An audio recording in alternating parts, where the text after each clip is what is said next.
Hey guys, welcome to week 5 of Calculus 1. So last week we talked about a shortcut to finding the derivatives called the power rule.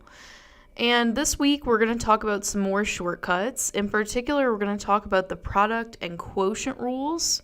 So these are rules that enable us to take derivatives of products and quotients of functions. And we're also going to talk about the derivatives of trig functions, in particular cosine, sine, and tangent. We're not going to talk about the other 3 out of the 6 trig functions quite yet, but I wanted to just give you guys kind of an introduction before we get deeper into this. Next week, we're going to talk about 3.4, which is the chain rule, and but I didn't want to get into that this week. So, without further ado, let's get going. Okay, so special derivatives. First derivative that's special, the derivative of sine is cosine. The derivative of cosine is negative sine. And the derivative of tangent is 1 over cosine squared of x. Now, you can prove these with the limit definition of a derivative, and I'm kind of just going to sketch out a proof for you guys for just one of these, and I'm going to leave the rest as an exercise. Okay, and so the proof that the derivative of sine of x is equal to cosine of x goes a little something like this. So we start with the limit definition. We have the limit as h goes to 0 of f of x plus h minus f of x all over h. And so in this case, what are we taking the derivative of? We're taking the derivative of sine of x. So this turns into limit as h goes to 0 of sine of x plus h minus sine of x,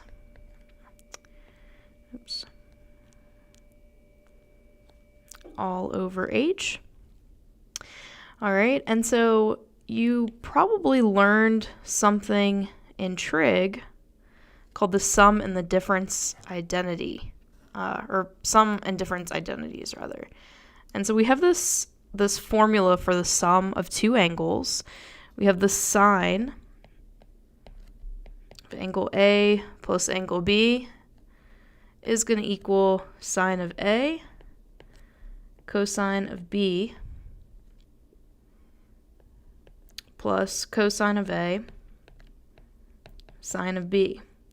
And in our case, we have A is equal to X and B is equal to H. And so we can just kind of simplify this out a little bit more, and I'm not going to do this whole proof. I just kind of want to sketch out, how you would prove these concepts. Okay, so let's see. The sine of x plus h is going to be the sine of x times the cosine of h plus the cosine of x times the sine of h using the sum formula for sine. And then, of course, we have this minus sine x at the back. And this is all over h. So what can we do from here? Well, we can rearrange this a little bit. Let's see what we can do. So we can factor out, we can rearrange this in the following way. We can move this minus sine of x that's in the back to the term that has a sine of x with it. So we can do sine of x, cosine h, and then I can just move this minus sine of x right there. Have that thing chilling right there, plus cosine x, sine of h, and this is all over h. Okay. And what I can do is I can separate this a little bit more. h goes to 0. And I can factor out of sine of x here all over h. And then I can do this, cosine x sine h over h. All right. So now what I can do, since I'm taking the limit of a sum, I can take the limit of each portion of the sum. So I can do the limit as h goes to 0 of sine of x cosine h minus 1 over h plus limit as h goes to 0 of cosine x sine of h all over h. And what I can do now is I can factor out the sine of x in the front and the cosine of x, since the variable x doesn't have to do with the variable h, and so it sort of acts like a constant in a way. And so I can just take that sine of x out on the front.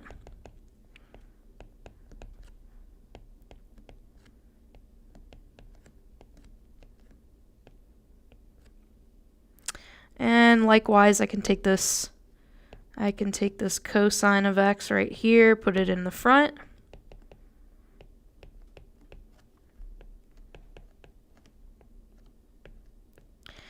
And so I'm not going to show you this part, but I encourage you to convince yourself of this by either using the squeeze theorem, aka sandwich theorem, or Desmos.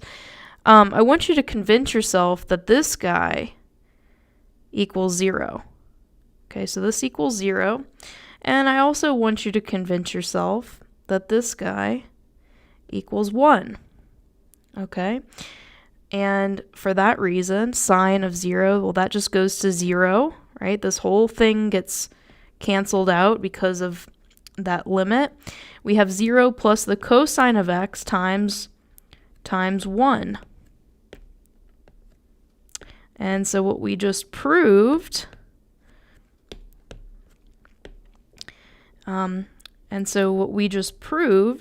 is that, so therefore, the derivative of sine of x is equal to cosine of x. Okay? So that's kind of the sketch of the proof. You know, you don't have to like memorize this proof, but that's, you know, where it comes from. I just kind of wanted to sketch that out for you. Okay, the next thing we're going to talk about is called the product rule. So if we have two functions being multiplied and we're trying to take the derivative, okay, so we're taking the derivative of two functions f and g that are multiplied, then the product rule tells us that we just do this. We take the first function f times the derivative of g plus the second function g times the derivative of f. And my Calc 1 teacher in high school had this sort of, you know, mantra, I guess, and, you know, to remember this by. And I still do this in my head when I'm taking derivatives. And here's how it goes. We keep the first, okay, that's f, times the derivative of the second, g prime, plus, now you keep the second, which is g, times the derivative of the first, which is f. So this is first, this is second. Okay, and so I'm just going to use this little mantra, if you will, to do these problems. Now, in your book, it's going to look different, but that's okay. It's the same thing. I'm just using the commutative property of addition to rewrite it a little bit so that this saying is, you know, it makes sense. Okay, so let's just dive into some examples. Now we want to find the derivative of x squared times e to the x. So let's first identify my first function f and my second function g. Well, in this case, my first function is x squared, and my second function is e to the x, right? And so let's do the mantra. So keep the first times the derivative of the second. So the derivative of e to the x is just e to the x, remember? So keep the first times the derivative of the second, plus, now you keep the second, which is just e to the x, times the derivative of the first. Well, the derivative of the first, using the power rule, is just 2x. Okay? And I'm just going to keep it like this because I'm lazy. I don't want to factor out an e to the x. That's good enough. Wiley is going to be pretty lenient with this too. So I'm just going to leave it there. That's the derivative. There it is. Okay, let's do number 2. So we have two functions being multiplied. We have this first function. So this is f, this whole thing, times the second function, which is g. All right, so let's do our thing. Keep the first, so the whole thing is 3x squared plus 5x, times the derivative of the second. Well, remember, the derivative of sine of x is cosine of x, right? So g prime is going to be cosine of x, okay? So keep the first times the derivative of the second, plus, now you keep the second, which was sine of x, times the derivative of the first. Well, what's the derivative of the first? We're just going to use our power rule, 3x squared. The derivative of that is just 6x, plus the derivative of 5x is just 5. So the derivative of f is 6x plus 5. So keep the first times the derivative of the second, plus keep the second times the derivative of the first. And again, I'm lazy, so I'm not going to write this any other kind of way. That's it. That's the derivative. Let's look at number 3. We have x times 3 to the x. Now, remember last week we talked about derivatives of, we talked about the derivative of a to the x, where a is constant, remember? That was going to give us ln of a times a to the x. All right, so we're going to use that here. Okay, so our first one is x. Our second function is 3 to the x. So f is x. F prime is just 1. G is equal to 3 to the x. G prime, using this rule over here, G prime is just going to be ln of 3 times 3 to the x. Okay, so let's use the product rule now. So product rule says keep the first times the derivative of the second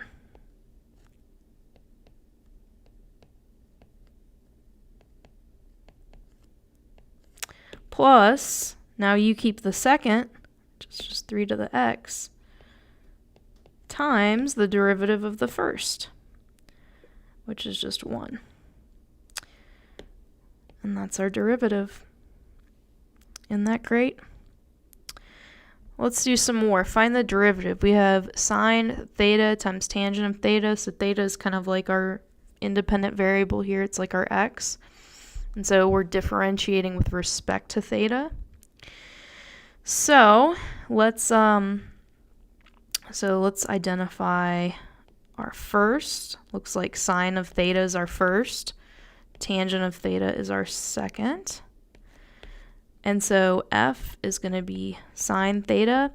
From our special derivatives, the derivative of sine is cosine. And our second is tangent. And from our special page, the derivative of tangent is 1 over cosine squared. Okay, so derivative of tangent is 1 over cosine squared theta. All right, now we use our product rule since we're multiplying two functions trying to take the derivative. So keep the first times the derivative of the second, plus now you keep the second times the derivative of the first. Cosine, yeah. Oop, there it is. Right there. All right, I encourage you to pause the video at this point. Try number 5 and 6. See if you can get it. Let's do it. All right, so this time we're multiplying square root of x times 9 to the x. So our first function is square root of x. Our second function g is 9. Oops, let's do this in purple. 9 to the x. So f is going to be x to the 1/2, aka square root of x. F prime, using the power rule, is just 1/2 x to the negative 1/2. G is going to be 9 to the x. Using that ln rule in the previous slide, G prime is going to be ln of 9 times 9 to the x. All right, power rule, let's do it. All right, keep the first times the derivative of the second times the derivative of the second, ln 9 times 9 to the x, all of this. Plus, now you keep the second times the derivative of the first.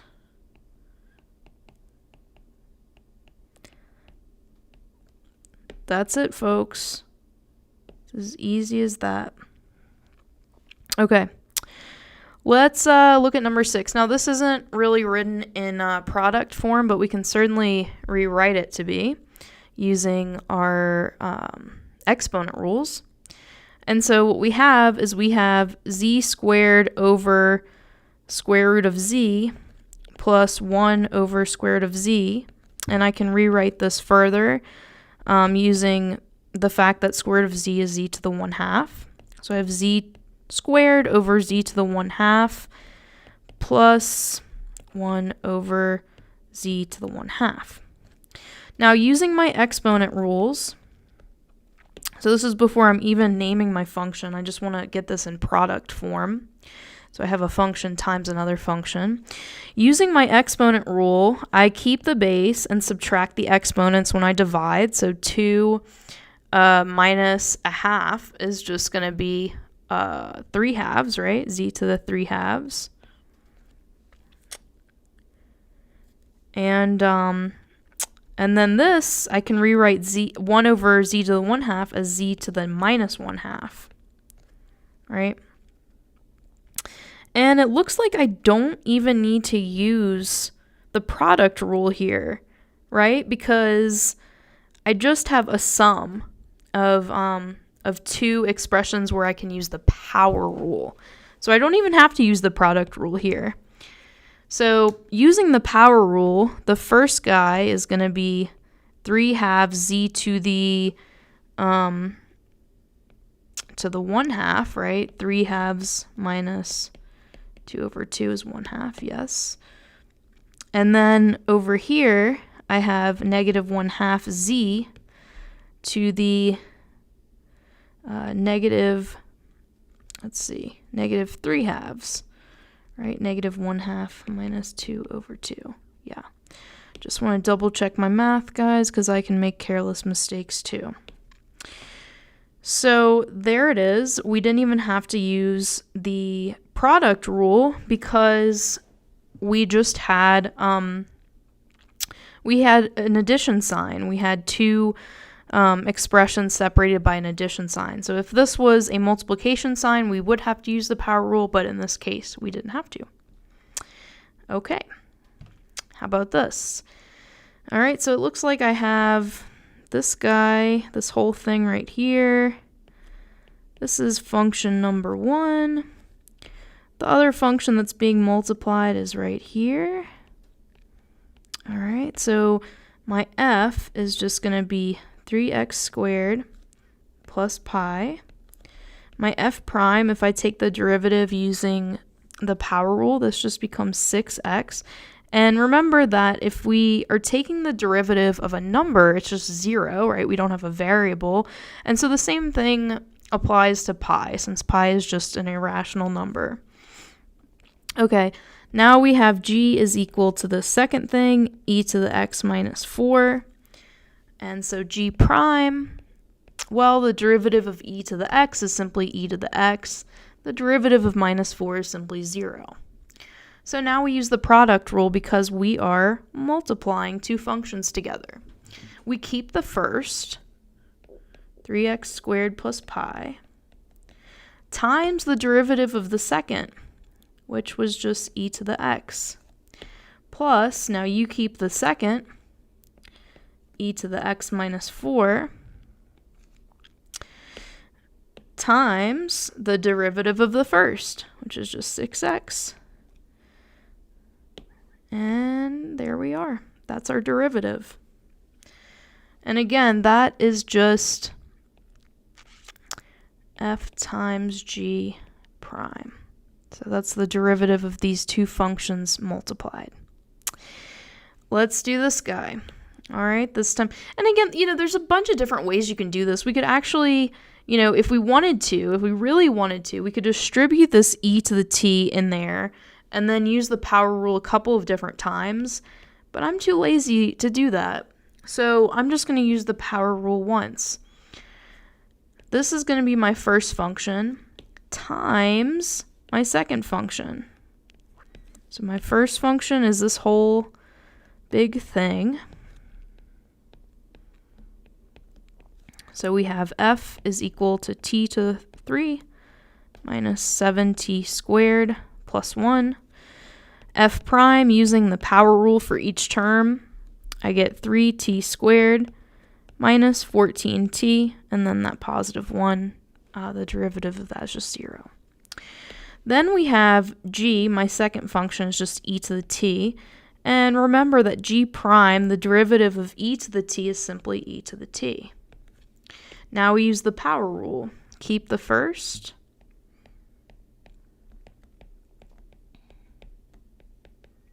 Times the derivative of the second.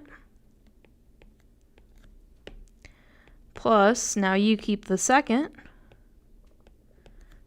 Times the derivative of the first. See that? And that's our derivative. That is f times g prime.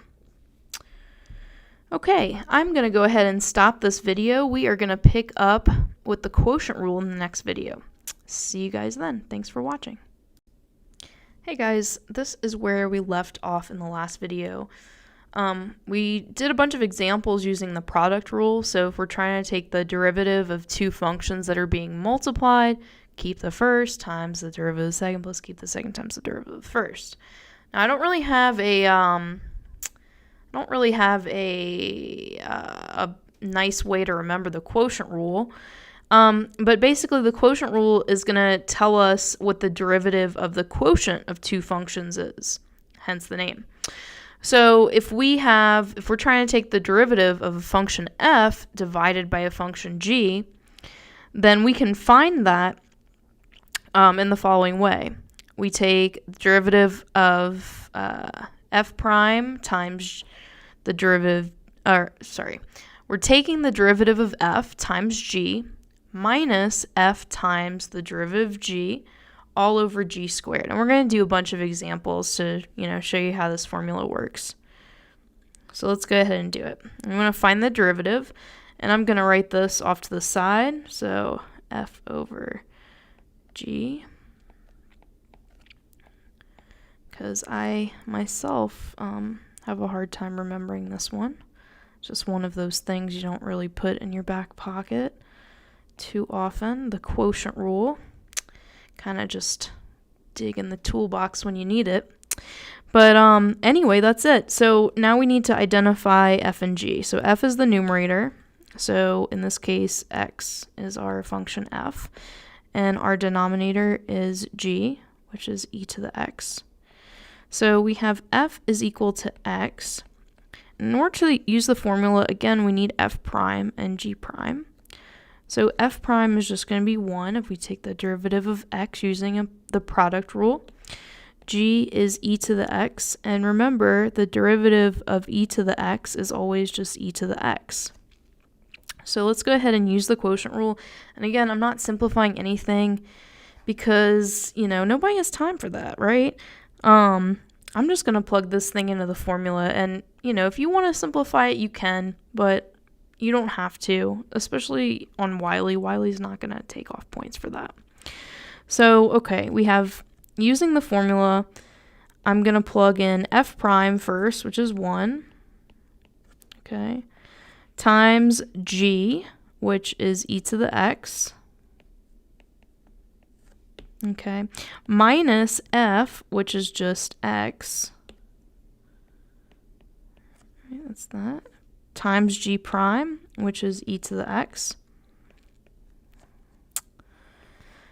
And then this is all going to be over g squared. So g is e to the x, so we have e to the x squared.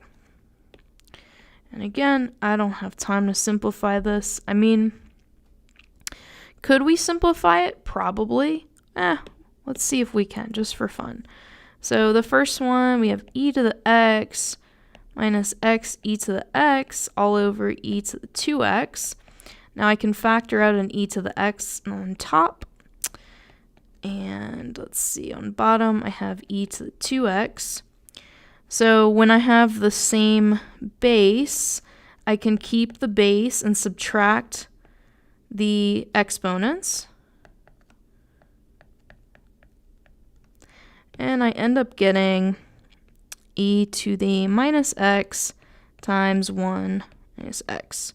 So I could put this, I could put it on the bottom, 1 minus x over e to the x, and that would be fully simplified. With all that being said, I don't care if you just leave it like this. I really don't. Promise. Okay, so let's just leave it like how it is boxed. All right, let's do number 2. So we're identifying numerator and denominator. F appears to be t plus 1, and g appears to be 2 to the t. All right, so f is going to be t plus 1. Therefore, f prime with respect to t is just going to be 1, right? Because the derivative of t is 1. The derivative of positive 1 is 0. Now, if we do g, g is going to be the denominator. And g prime, using that logarithm rule that we talked about, g prime is just going to be ln of 2 times 2 to the t. And now we can use our quotient rule. So quotient rule, we have f prime, and I'm going to stop using the colors now, we have, f prime, we have 1 times g, which is 2 to the t, minus f, which is t plus 1, be careful to put that in parentheses, times g prime, which is ln 2 to the t, all divided by 2 to the t squared. Okay, so that's using my quotient rule. That's the derivative. Okay, let's do some more examples. So my top is x squared plus 5x plus 2. The bottom is x plus 3. And now we can take the derivative. So f is going to be x squared plus 5x plus 2. And if I take the derivative of this using the power rule 3 times, I get 2x plus 5. Now g is going to be the bottom. And if I take the derivative of x plus 3 using the power rule, I just get 1. Okay. And again, think about this conceptually, right? When I'm taking the derivative of a function that appears to be a line, remember the line is going to have a constant slope, right? And so the derivative at any point on that line is going to be 1.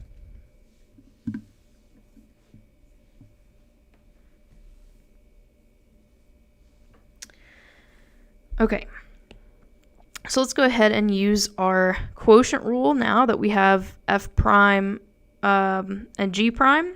So we have 2x plus 5, which is f prime times g, x plus 3, minus x squared plus 5x plus 2, times g prime, which is just 1, all over g squared. Could you simplify this? Probably. Am I going to? No. Should you? No. Doesn't matter. Okay, let's do some with trig. So we have a quotient. We're trying to take the derivative of negative sine over cosine. Okay, so we have f is equal to negative sine of x. The derivative of sine is cosine, and so that negative 1 can just tag along for the ride. So we just have negative cosine x. Now g is going to be the denominator, which is cosine x. G prime, the derivative of cosine, if you look back way to the first slide, derivative of cosine is minus sine. Okay, now we apply the quotient rule. So we have negative cosine x times cosine x minus sine x times minus sine x all over cosine x squared.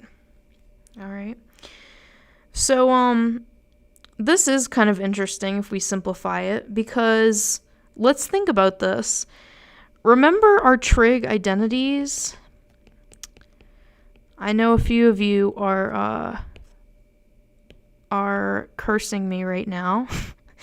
But if you remember this is a quotient identity from trig, and it goes like this. The sine over cosine is equal to the tangent. So this is secretly, in disguise, negative tangent x, okay? Let's keep that in mind. Now, we knew from the first slide that the derivative of tangent of x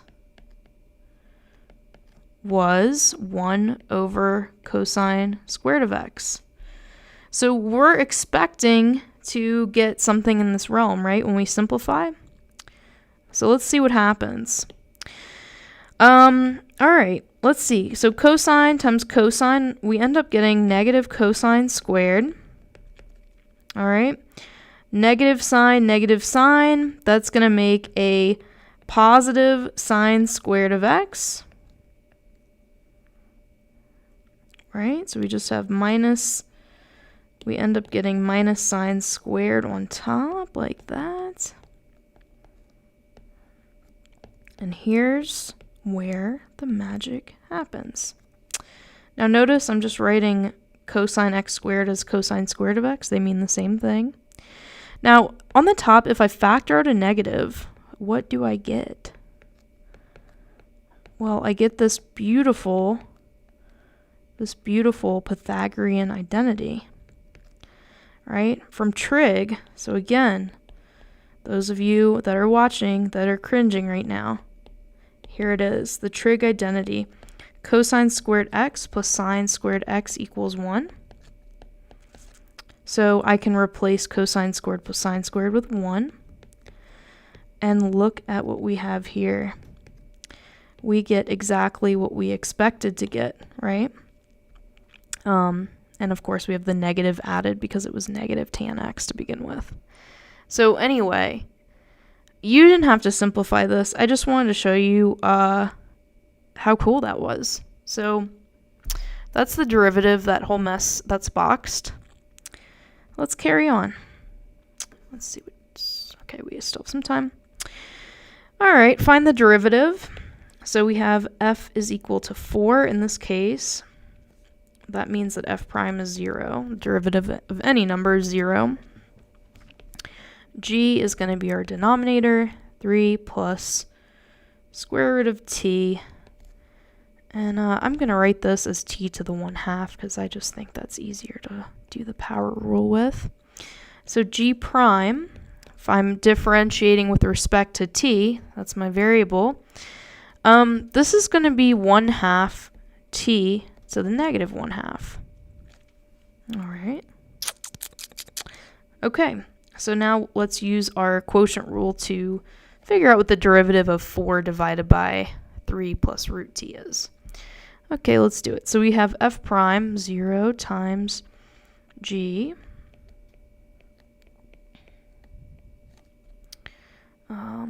minus 4 times 1/2 t to the minus 1/2. And this is all over 3 plus t to the 1/2 squared. So that's my derivative. Of course, you don't have to put this, 0 times anything just goes away, but as I said, you really don't have to simplify if you don't want to. So I'll just leave it like that.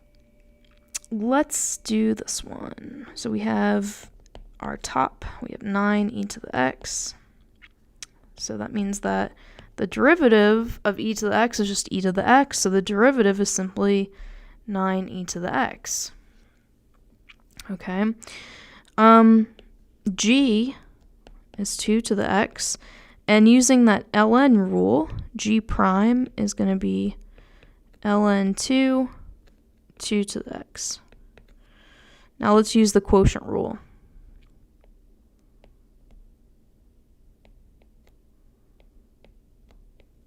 So we get f prime times just g minus f times g prime. All divided by g squared. And that is it. That's our derivative. Okay. Find the equation of the tangent line to the graph of f of x equals 4x minus 5, x plus 1 at the point which x equals 0. All right, let's pull out Desmos. Let's do this. 4x minus 5, x plus 1. To kind of visualize what's going on. 4x minus 5, and this is all over x plus 1. So we have this rational function because there's a variable in the denominator. And we want to see the slope of the tangent line at x equals 0. So I'm going to just go ahead and kind of do a quick little screenshot. Maybe add this in here. Let's do it. Okay. All right. So there's our graph. Let's see. So we're trying to figure out the tangent line of this graph at x equals 0. So this is when x equals 0 right here. So we're trying to find the slope of this line that's tangent to that point.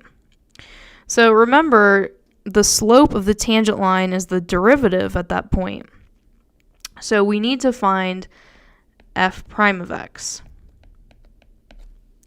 And to do that, we just use the quotient rule, right? Because we have a top function and a bottom function, right? And so what we can do is we can call, so f prime of x is just going to be equal to 4x minus 5 over x plus 1 prime.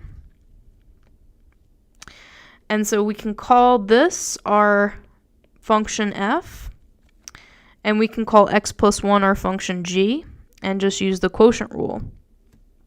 Okay, so I know this is called f, but just to be consistent with what we've been doing, I'm going to call the 4x minus 5 f as well, but it's not really f, but just for this purpose, let's just pretend it is for a second. So f is going to be 4x minus 5. F prime using the power rule is just 4. G is going to be our denominator x plus 1, and g prime is just going to be 1. So let's use the quotient rule. So the quotient rule tells us that f prime of x is going to equal 4 times x plus 1 minus 4x minus 5 times 1 all over x plus 1 squared. So this is my derivative at x. And what I want to do is I want to actually plug in 0 for x to see what the slope is, right? Because when I plug in 0, I'm interested in the slope when x equals 0. So f prime of 0 is just going to be 4 times 0 plus 1 minus 4 times 1. No, I meant to do 0. 4 times 0 minus 5 times 1, all divided by 0 plus 1 squared. We can simplify this out, so we have the derivative at x equals 0 is equal to 4 minus negative 5 all over 1. So this is going to give us 9. All right, so we know that the slope of that line is 9. Now, to figure out what the actual equation of that line is, remember we need the y-intercept. And, we can either look at the graph or we can use our little trick, right? We know that y-intercept form is y equals mx plus b. We're interested in the point at which x is 0. And when x is 0 in this function, what's y going to be? Y is going to be when we plug in 0 for x here. So we get 0 minus 5 over 1, so that's just minus 5. So when x is 0, y is minus 5. And we know what our slope is. We just figured it out. This guy's 9. This guy is minus 5, and now we can solve for b.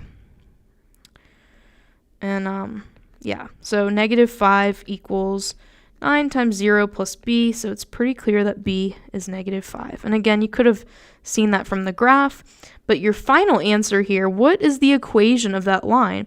The equation of this line right here is y equals 9x minus 5. That is our answer.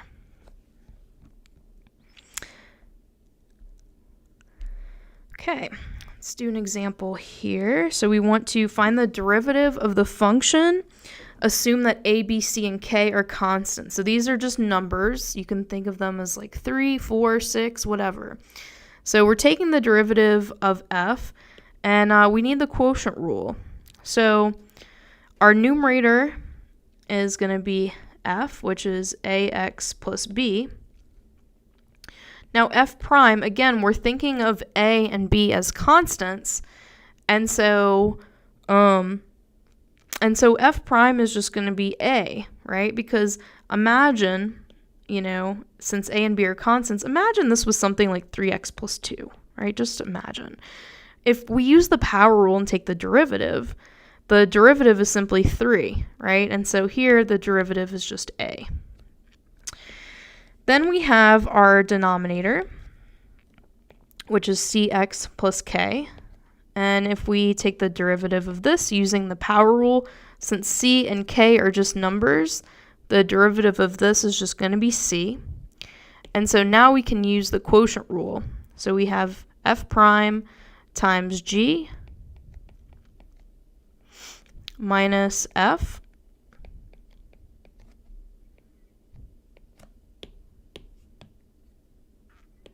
minus f times g prime all over g squared. So this is our f prime of x.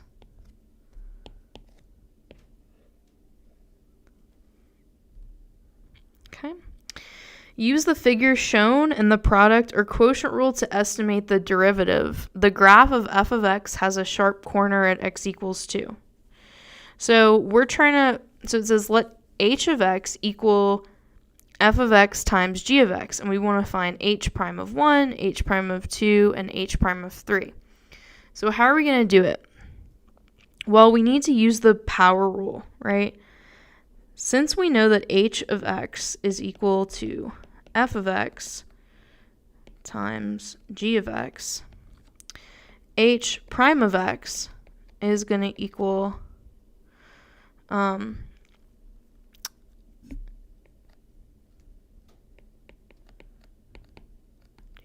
x prime. Now, using the power rule, h prime of x, remember we keep the first times the derivative of the second, plus now you keep the second times the derivative of the first. So this is the relationship we have. So what's h prime of 1? Well, we need to figure out the following things for this one. What is f of 1? Right, because let's actually write this out. H prime of 1, if we just replace anywhere we see an x with a 1, we get this.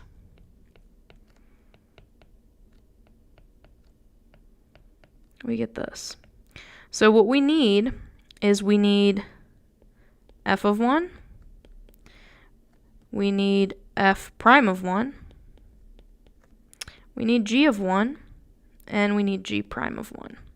And if we have these things, we can plug those numbers in, get h prime of 1.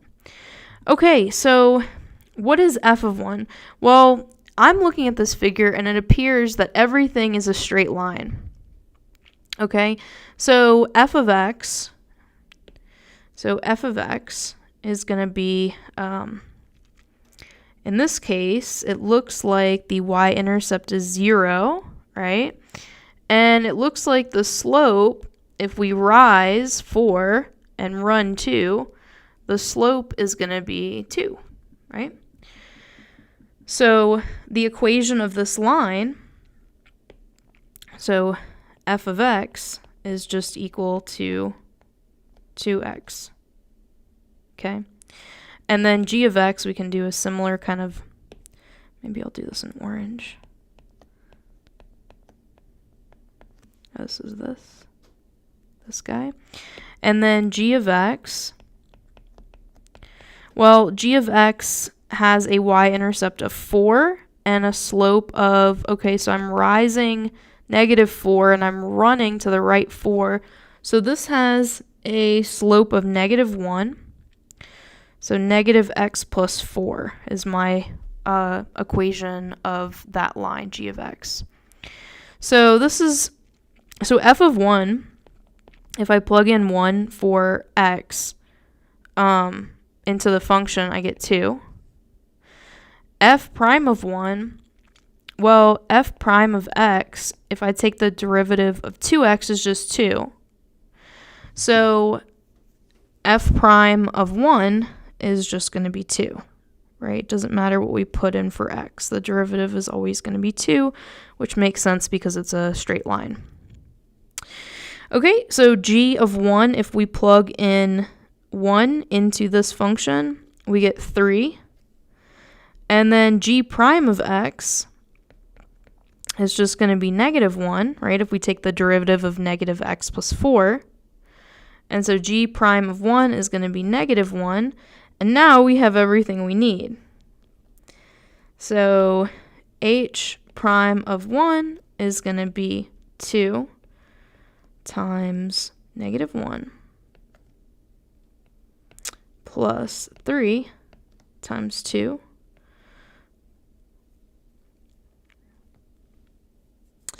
and let's simplify this out. H prime of 1 is -2 plus 6, which is going to give us 4. Okay, so that's our answer. So I'm going to erase I'm gonna erase some of this stuff. Let's see. I'm gonna just erase this stuff. So our answer here is 4. All right, let's look at h prime of 2. Okay, so here's the thing. It says that f of x has a sharp corner at x equals 2, which means that the derivative doesn't exist there. And if the derivative doesn't exist at one of your factors in your product, then the derivative just doesn't exist. Okay, so we can just say does not exist. Remember, we can't differentiate at a corner. Okay, so that's that. Now h prime of 3 we can figure out. So h prime of 3, again, we're just using this. So we have h prime of 3 is f of 3, g prime of 3 plus g of 3, f prime of 3. And I didn't get, let's see. So at x equals 3, my function for f of x is actually going to be different because here's x equals 3 and it falls on this function, not the other one. So this time it looks like, let's see. Well, it looks like it has a point 2, 4, and it also looks like it has a point 4, 0. And so the slope is just going to be what? It's going to be -2. All right. And then let's see. So the slope is -2. And we have an x comma y. So let's verify our b. So we have y equals m times x plus b. Solve for b, and we end up getting that b equals 8. So our equation for this guy right here, the equation of that line, is -2x plus 8. All right. So this time, f of x is equal to -2x plus 8, where before it was just 2x because we were concerned with x equals 1, but x equals 3 doesn't intersect that line. All right, so that's f of x. G of x is still the same. It's just that, it's just that straight purple line. And maybe I'm going to clean this up a little bit. Oh, no, I didn't want to do that. Never mind, we're just going to leave it. Okay, so g of x is the same as the point, which is just -x plus 4. Okay, so then if we do f prime of x, let's do that. Using the power rule, we just get -2. And then g prime of x, again, is going to be -1 using the power rule.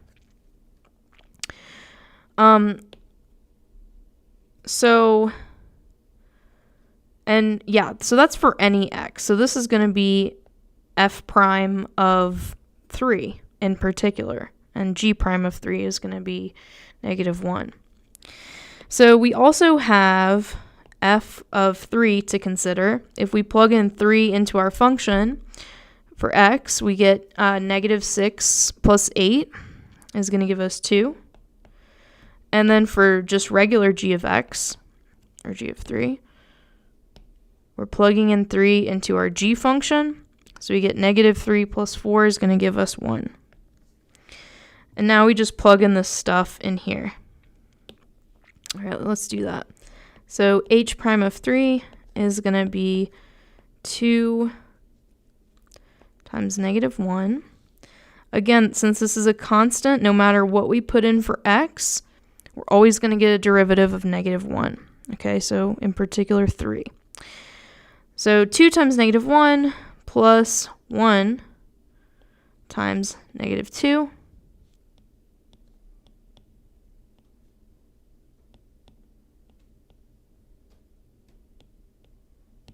So it's going to be -4 is our answer here for h prime of 3.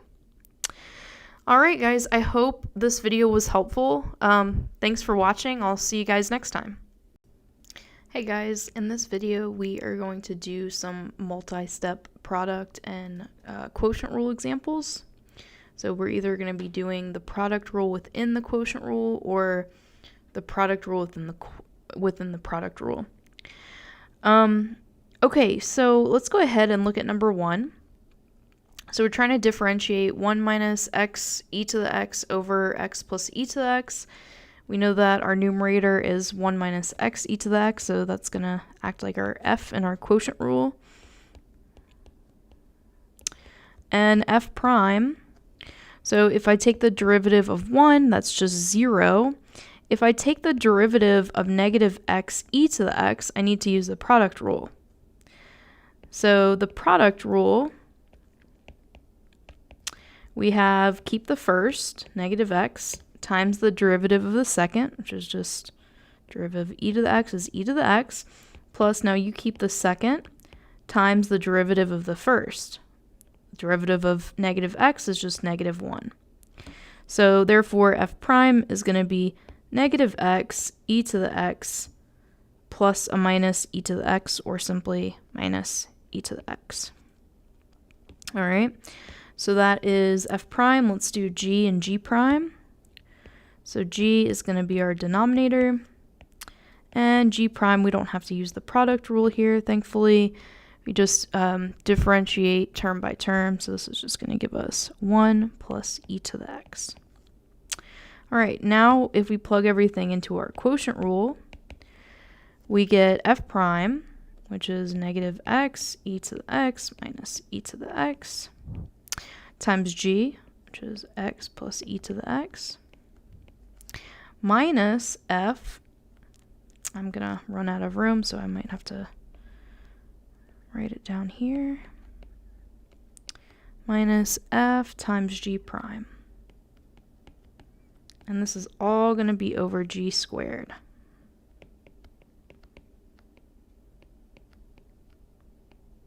All right, so that is my final answer. That's my derivative.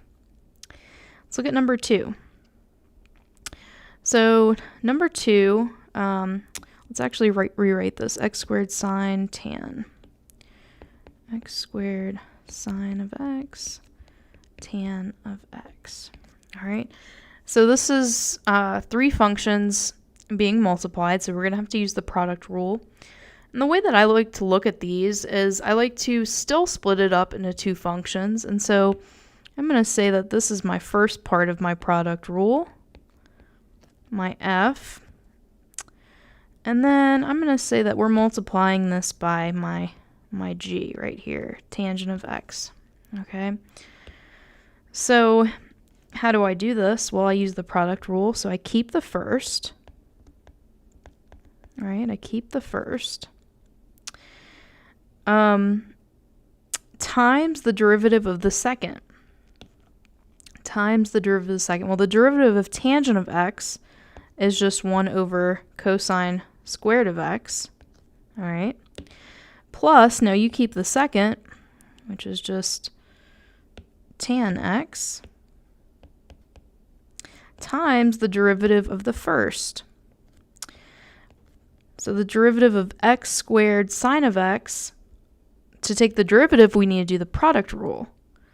So keep the first times the derivative of the second, which is cosine, plus keep the second times the derivative of the first, which is just 2 to the x. All right. So there it is. This is going to be our derivative.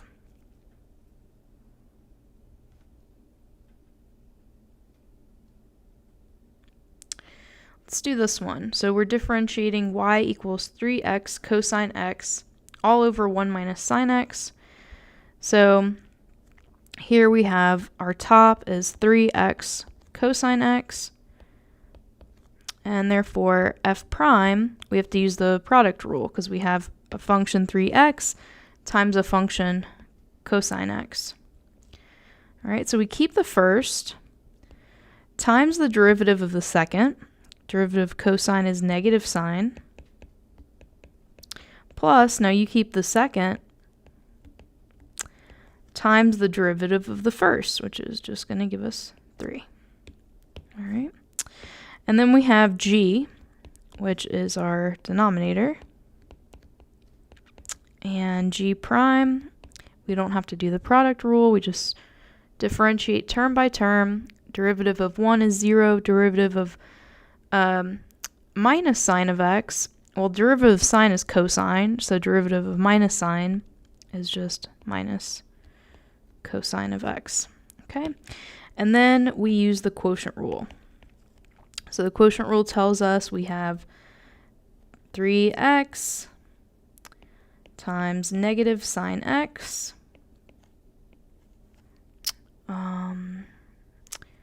plus 3 cosine x. So this is all f prime.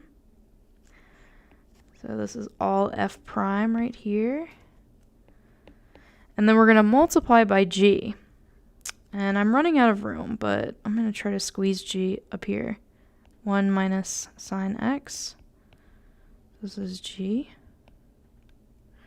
And then we're going to subtract f, which is 3x cosine x, times g prime, which is minus cosine x.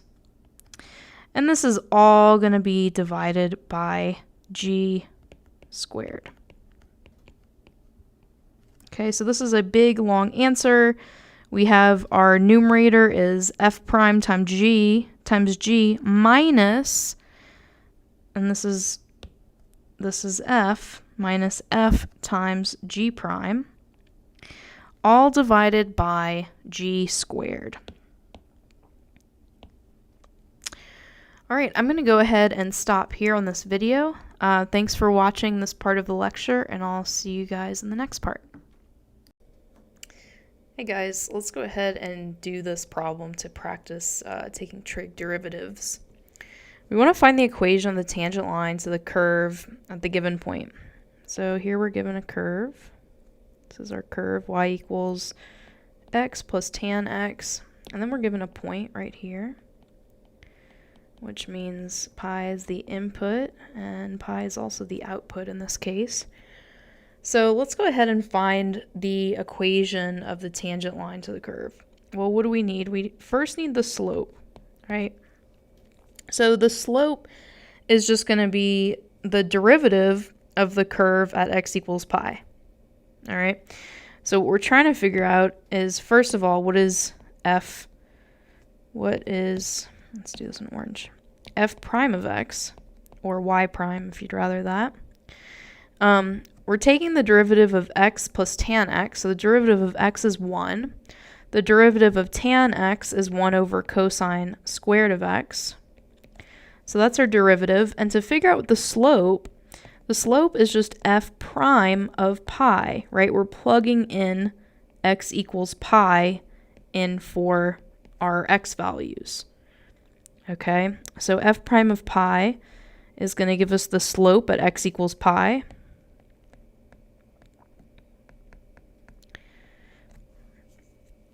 Now you can cheat a little bit. You can just put this in the calculator, or you can use Desmos.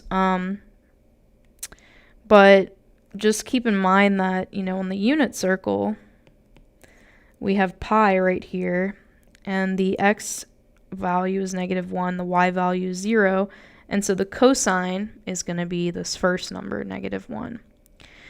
So m is going to equal 1 plus 1 over cosine of pi is -1.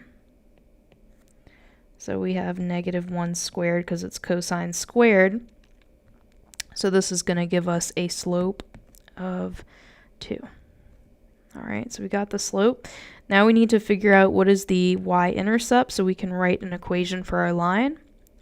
Well, we know what x is. X is pi, and y is also pi, coming from our point.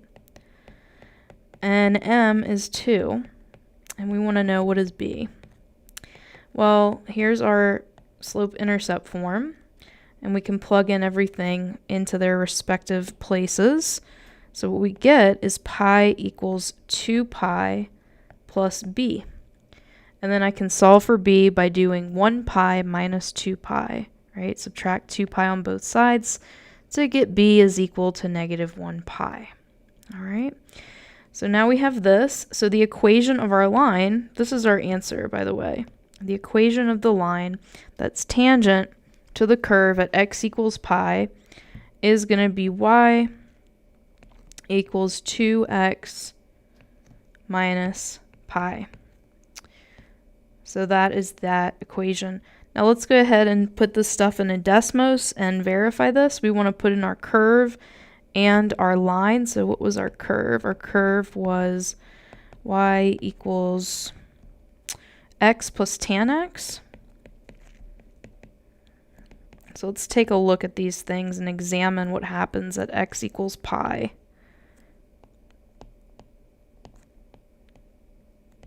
Well, yeah, okay. What happens at x equals pi? All right, let's go ahead and put this in Desmos. So we have, all right, we have x plus tan x. Tan x, found that under functions. What I'm going to do is I want to kind of see what's happening in terms of pi.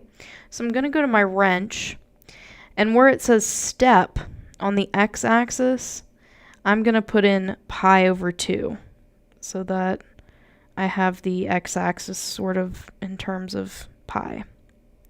So there's my original curve. And now the line tangent to x equals pi on this curve was 2x minus pi. Okay. And now we can see that this is clearly tangent to pi comma pi, right? 3.142, that's just kind of an approximation for pi. So we can see that this indeed matches what we expected. So that is the line tangent to the curve at x equals pi. Okay, we want to prove that the derivative of cotangent of x is equal to negative cosecant squared of x. So let's go back to our trig identities. And I promise you guys, we're not going to use trig a ton in calculus. There is a little bit though. So here is where we're gonna encounter it. Okay, so we have not talked about the derivative of cotangent or cosecant. So what I want to do instead is put these things in terms of sines and cosines, because that is what we have talked about. We also talked about tangent, which is fine, but let's prove this using sines and cosines.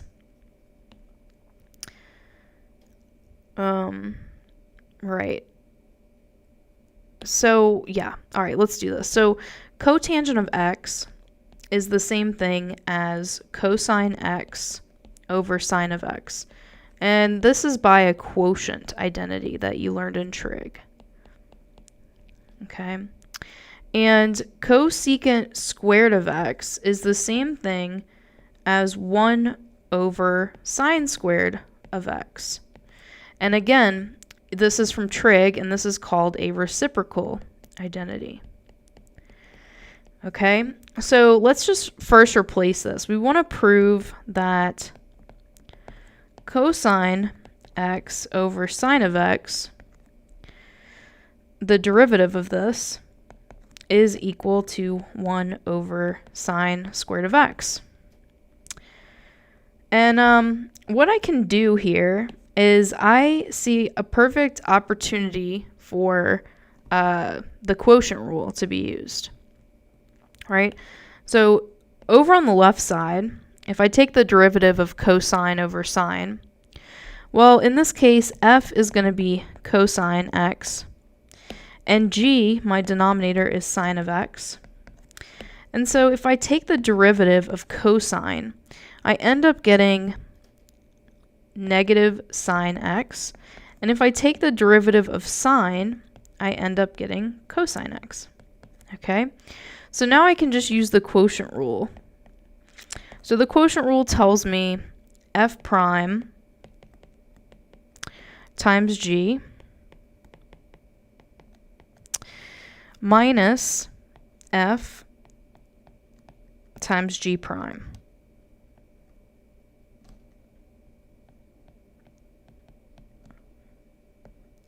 All over g squared. All right, so now I can simplify this out a little bit. What I end up having on top, negative sine times sine, well, that's just negative sine squared. And then I have cosine times cosine, and that's going to just give us cosine squared. So this is what I have on top, sine squared x on bottom. Now what I can do, I'm noticing I'm very close to a Pythagorean identity. And so in the numerator, I can factor out a negative. And when I do that, I get this.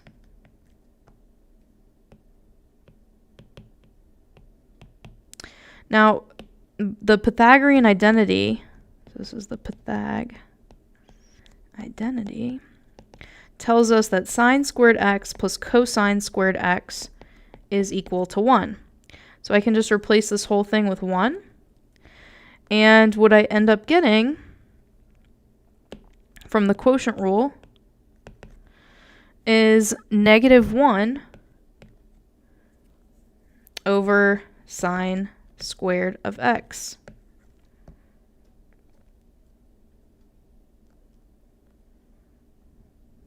So that pretty much proves it. I did forget this initial negative sign in the beginning, so that's where that's coming from. And so this proves our claim that cotangent of x, the derivative of cotangent of x, is equal to negative cosecant squared of x, which is the same thing as negative 1 over sine squared.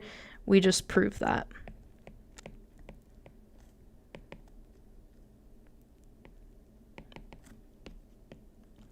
Okay.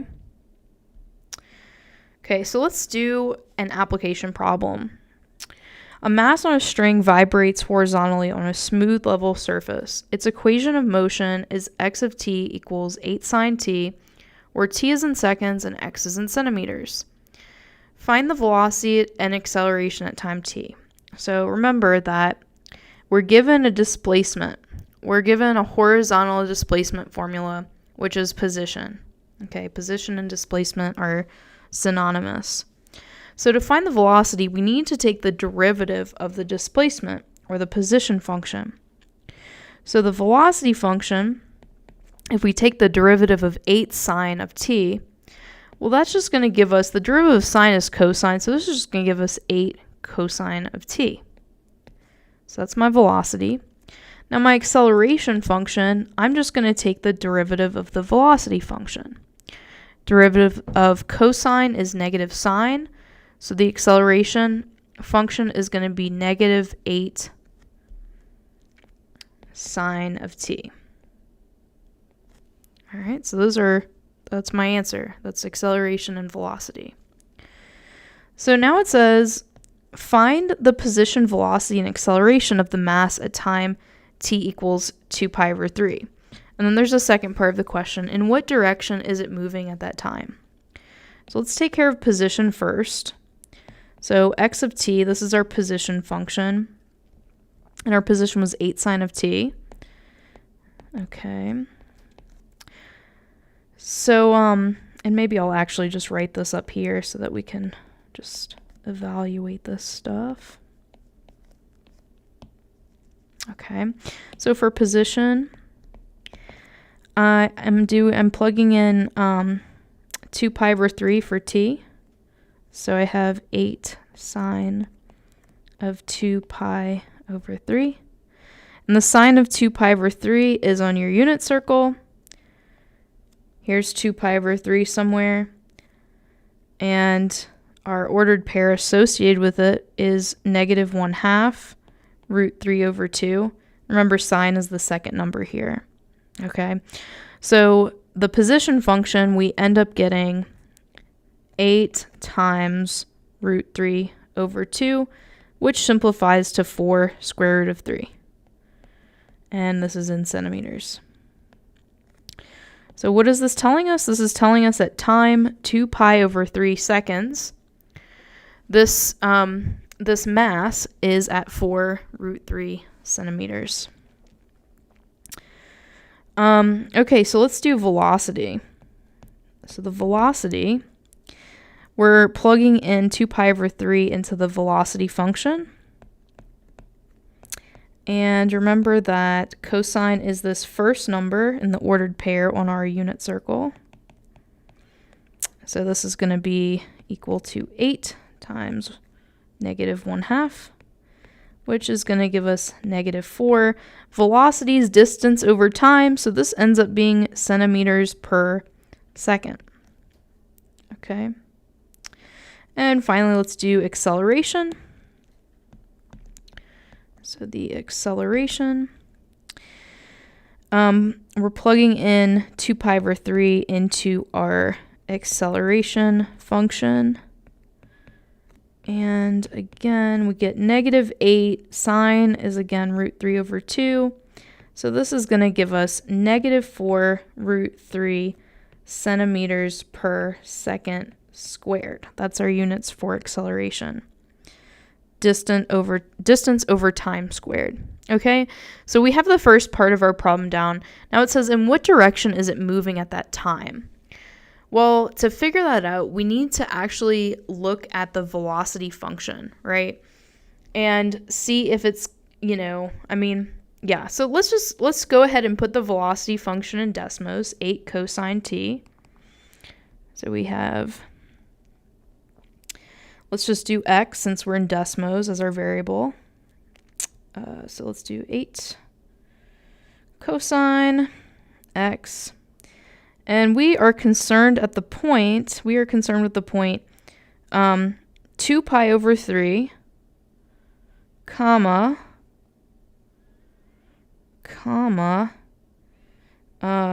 we can just put it in here really, 8 cosine 2 pi over 3.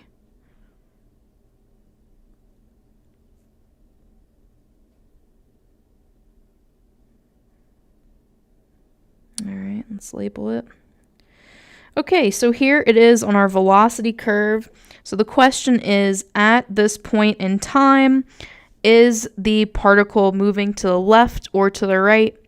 Well, we can see as time goes on, as we move along this curve, it's going downwards, which tells us that this thing is moving to the left, right? Since the velocity is getting smaller and smaller and smaller, that means that our position is moving further and further to the left, okay?